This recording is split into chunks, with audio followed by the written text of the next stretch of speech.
The reward is $15 million. Not $1 million. Not the standard $5 million reward that the State Department's Rewards for Justice program offers for information on most high-priority fugitives.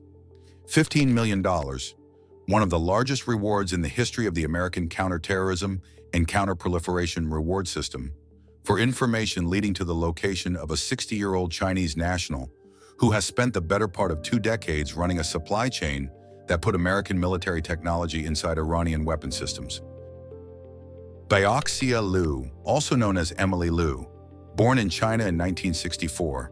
Last known locations: Beijing, Hong Kong, and Tehran. Charged in January 2024 in the Central District of California. Placed on the FBI's 10 most wanted fugitives list in 2024, one of only 2 women on that list at the time of her inclusion, and one of very few fugitives on that list whose alleged crimes involve not violence, but the systematic diversion of American defense technology to the Iranian military. The specific technology, drone components. The specific recipient, the Islamic Revolutionary Guard Corps, Iran's elite military force, responsible for missile programs, proxy warfare networks, and the specific weapon systems that have been used against American interests across the Middle East, the Red Sea, and in support of Russia's war against Ukraine. The specific drones in which the components from Liu's network allegedly ended up, the Shahed series. Iranian-manufactured drones, single-use kamikaze UAVs, that have been deployed in Yemen by the Houthi militant group to attack commercial shipping in the Red Sea, that have been deployed in Sudan as part of regional conflict operations, that have been transferred to Russia by Iran and used in the systematic campaign against Ukrainian civilian infrastructure that has characterized the war since 2022. American drone components, purchased through Chinese front companies controlled by Baoxia Liu, shipped through intermediaries in Beijing, Hong Kong, and Tehran to the IRGC, assembled into Shahed drones, launched against targets that American policy has specifically worked to protect. $15 million for the person who can tell the FBI where she is. This is the story of a supply chain that ran for nearly 2 decades and of why the United States government is willing to pay $15 million to know where a Chinese businesswoman is sleeping tonight. Let's go back to 2007 and build the full picture of what Emily Liu built. The dual-use electronics problem. A wide range of components, capacitors, integrated circuits, microcontrollers, GPS receivers, inertial navigation units, radio transceivers, are manufactured for commercial markets but are directly applicable to military weapons systems. The same GPS receiver that guides a consumer drone to take photographs of a wedding can with minimal modification, guide a weapons-carrying UAV to its target. The same inertial navigation unit that stabilizes a camera on a film shoot can stabilize the flight path of a missile. American export control law treats these components as controlled items when their specifications meet certain thresholds. When the performance parameters of a chip or a navigation unit place it in the category that military weapon system require. Exporting these components to Iran, whose defense programs are the subject of comprehensive American and international sanctions, is a federal crime under the Export Administration Regulations and the International Emergency Economic Powers Act. Liu's operation, as described in the DOJ's charging documents, addressed this restriction systematically. Beginning around 2007, Liu and her network established and operated Chinese front companies, entities with names designed to suggest legitimate commercial operations rather than military procurement channels. Companies including Abascience, Eponents, and related entities that operated across multiple Chinese cities and through Hong Kong. These companies would purchase American-manufactured dual-use electronics. They would represent themselves as legitimate commercial buyers. The specific false end-user declarations that export control enforcement is designed to detect. They would then route the components through intermediaries across multiple jurisdictions in transactions designed to obscure the final destination until the components reached IRGC procurement channels in Iran. For approximately 17 years, from 2007 to 2024 when the charges were filed, 17 years of a supply chain that moved American military applicable technology from manufacturers who believed they were selling to legitimate commercial buyers, through Chinese intermediaries into the weapons programs of a country whose military is responsible for proxy attacks on American interests across multiple continents. What's your read? When a Chinese national operates a 17-year supply chain, diverting American drone components to the IRGC through front companies in China and Hong Kong, is the primary failure of detection the export control enforcement system, the intelligence community's counterproliferation work, or the specific opacity of the Chinese commercial environment that makes end-user verification extremely difficult? Type A for export control enforcement failure. Type B for counterproliferation intelligence gap. Type C for the structural challenge of Chinese commercial opacity. Drop it in the comments. The co-defendants. Emily Liu did not operate alone. The January 2024 charging documents named 3 co-defendants alongside Liu: Li Yongxin, known as Emma Li; Yung Yu Hua, known as Stephen Yung; Zhongyan Lai, known as Sidney Chung, each connected to different nodes in the network. The procurement operations, the logistics channels, the financial infrastructure that moved money from Iranian military accounts to Chinese front companies to American component manufacturers. The specific roles of the co-defendants in the full architecture of the network are described in the charging documents. The co-defendants' current status, whether any have been arrested, whether any are cooperating with the investigation, is not fully established in the available public record. What is established? Liu is the central figure. The $15 million reward is specifically for her. The FBI's Most Wanted designation is specifically for her. The Rewards for Justice program, operated by the State Department's Diplomatic Security Service, designed to surface leads on the most high-priority fugitives, placed her at a reward level that signals the specific intelligence and law enforcement priority attached to her location. Subscribe and hit the notification bell, because the Shahed drone dimension of this case, the specific connection between the components Liu allegedly diverted and the weapon systems that have been used in Yemen, Ukraine, and Sudan, is the element that transforms a procurement fraud case into a weapons proliferation case with direct American national security consequences. The Shahed 136, a delta-wing kamikaze drone, approximately 3.5 meters in wingspan, powered by a single small engine, carrying a 40-kilogram warhead, cheap to manufacture relative to the damage it can cause, launched in swarms, effective against the specific defensive systems that protect Ukrainian cities, commercial shipping in the Red Sea, and the infrastructure targets that Russian and Houthi forces have prioritized. The specific American components that allegedly made the Shahed more capable, the navigation units, the electronics packages, the components whose performance specifications meet military-grade requirements, are in the charging documents. Their specific role in the Shahed's performance characteristics is in the engineering assessments that the government's case is built on.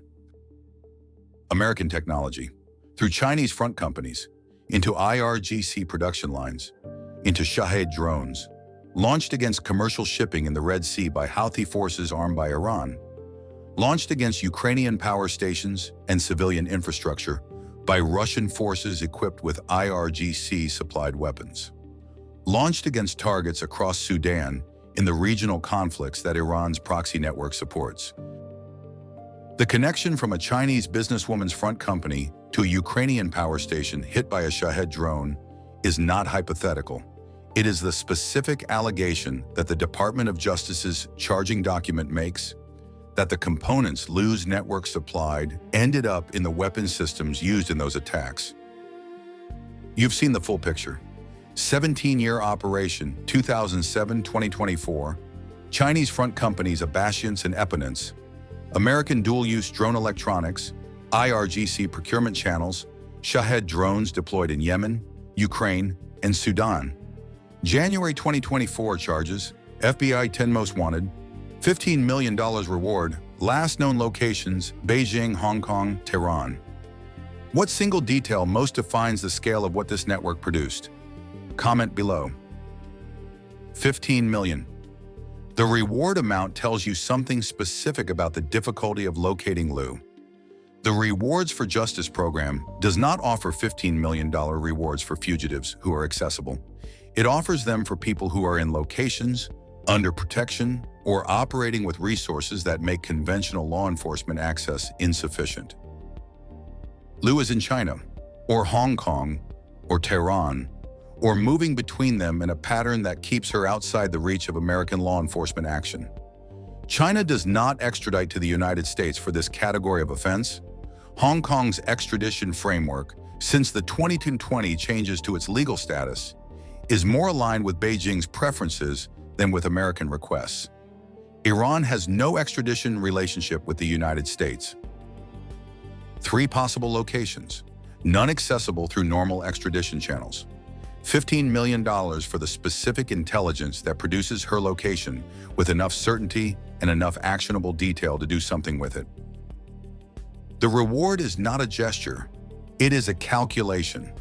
The specific dollar amount represents the government's assessment of the probability that financial incentive can overcome the specific protection that Liu's geographic options provide, in the specific value of removing her from the network she built. These investigations, FBI, Homeland Security investigations, and the Department of Commerce's Bureau of Industry and Security coordinating on the counterproliferation enforcement case, represent the specific commitment to pursuing export control violations, even when the perpetrators are in jurisdictions that American law cannot reach through conventional means. If this level of detail is what you come here for, a thumbs up is the best way to support this work. Was this the American counterproliferation enforcement system working exactly as designed? Charges filed, most wanted designation applied, $15 million reward offered? Or does Liu's probable location in China or Iran represent the specific limit of what the American legal system can accomplish against a supply chain whose operators understood precisely which jurisdictions placed them beyond American reach? Drop your verdict in the comments. One detail, the one that the $15 million reward does not advertise but that defines the full consequence of what Liu's network allegedly produced.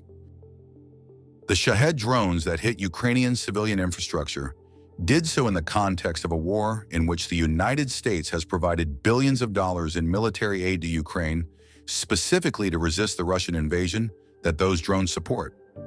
American taxpayers funded the air defense systems that intercept Shahed drones. American-supplied Patriot batteries and NASAM systems have been deployed specifically to counter the weapon that allegedly contains Liu's components. American components allegedly purchased through Liu's front companies, assembled into Shahed drones, provided to Russian forces, launched against targets that American-funded Ukrainian air defenses are protecting. The supply chain runs in both directions simultaneously. Liu's alleged network on one side, putting American components into Shahed production. American military aid on the other side, funding the systems that intercept those drones. The zagadka of this case is whether the $15 million reward produces the information that brings Liu into American legal accountability, or whether she remains in a geographic triangle, Beijing, Hong Kong, Tehran, that the reward cannot bridge. 17 years of supply chain, $15 million reward, 3 locations outside American reach. The Shahed drones are still flying. What stays with you? The $15 million reward, and what it says about where she is. The 17 years, the specific duration of a supply chain that moved American technology into IRGC weapons. The Shahed connection. American components in drones hitting Ukraine while American tax dollars fund the systems intercepting them? Or the 3 locations, Beijing, Hong Kong, Tehran, and what each one means for the prospect of American accountability. Let's discuss it below. One more number, the specific one that frames the scope of what Liu's operation represents in the context of the IRGC's overall drone production capacity. The IRGC did not invent the Shahed drone independently. Its aerospace programs have long relied on the acquisition of Western components through front companies, intermediaries, and procurement networks that exploit the specific opacity of the global commercial electronics supply chain. The Shahed's effectiveness as a weapon system, its navigation accuracy, its engine reliability, its electronic systems, reflects the specific components that Iran's procurement networks have successfully acquired from American and European manufacturers. Lu's network is one node in a procurement architecture that spans multiple countries, multiple intermediaries, and multiple supply chains. The January 2024 charges describe 17 years of operation. They do not describe the full architecture, the other nodes, the other suppliers, the other front companies that the IRGC's acquisition apparatus has deployed alongside Lu's operation. The $15 million reward is for Liu specifically. The broader network, the full procurement apparatus that the IRGC has built over decades to acquire American and Western technology through Chinese intermediaries, is the target of a counterproliferation effort that extends well beyond this case. Lu is one node. The network continues. The Shahed production line continues. The $15 million reward offers the specific intelligence that would close one node of a network that has many. Whether closing that node would meaningfully reduce the IRGC's Shahed production capability, whether Lu's specific components represent an irreplaceable supply chain element or one of many parallel channels, is the specific operational intelligence question that the reward is designed to help answer. $15 million for one node in a network built over 17 years, with the drone still flying. The reward is still active. The information hasn't been received. Emily Liu is somewhere that $15 million hasn't reached yet. What stays with you? Drop it below. The notification bell is the only way to be there when this case develops.